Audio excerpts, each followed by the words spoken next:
I think it's really important now to open this new journal, Open Biology. There is a need in the scientific community for a journal in the area of cell and molecular biology publishing in open access, and it fulfills a hole in the Royal Society's publishing portfolio, a portfolio that goes back till 1665 and is still highly active. So it was attractive to me to become editor of Open Biology because I've had a long-standing interest in scientific publishing and because I see a need for scientists to be actively involved in communicating and publishing their ideas.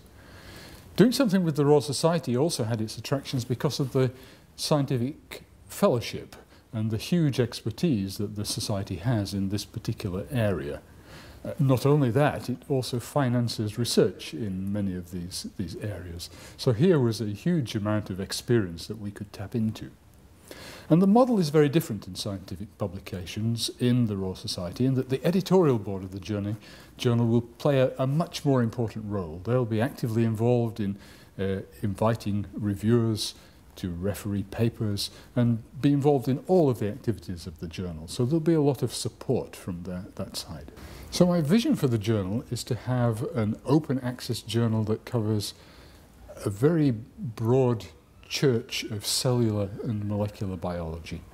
We want the journal to have in it high quality articles on structural biology, molecular biology, development, neuroscience, immunology, bacteriology, almost all areas of biology, but looked at from this point of view of the cellular and the molecular components. I expect the journal to have contributions of lively reviews and high-quality research articles. Most importantly, I think, is that the journal works for scientists and is run by active practicing scientists, and that we can have a rapid and fair review system. I think Open Biology will benefit the scientific community in many ways. Most of all, it will be in the providing a fair review system that will be constructive and allow valuable work to proceed to publication very quickly. I think a real problem has developed in scientific publishing in that now it takes so much longer to get a good piece of work out to be published, and that's because there are increasing numbers of rounds of review that a paper has to go through, that it's become really a scientific chore rather than a voyage of discovery. And I hope that by streamlining the review process and making decisions about papers based on their scientific merit, that we'll be able to publish very quickly and get some very good papers out. The biggest challenge for me as editor will be getting people to submit papers to the journal. It's very difficult, I think, for a young postdoc or graduate student facing the early stages of their career to go and publish in an unknown, untried journal.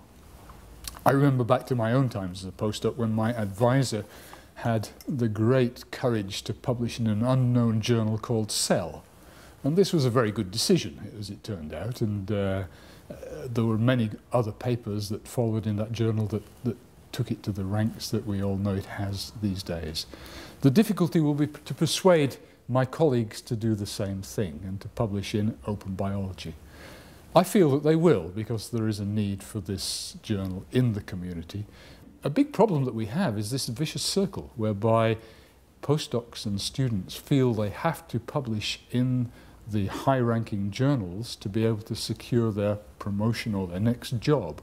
I think we have to persuade them that it's by doing good, quality, imaginative science that is the real way forward.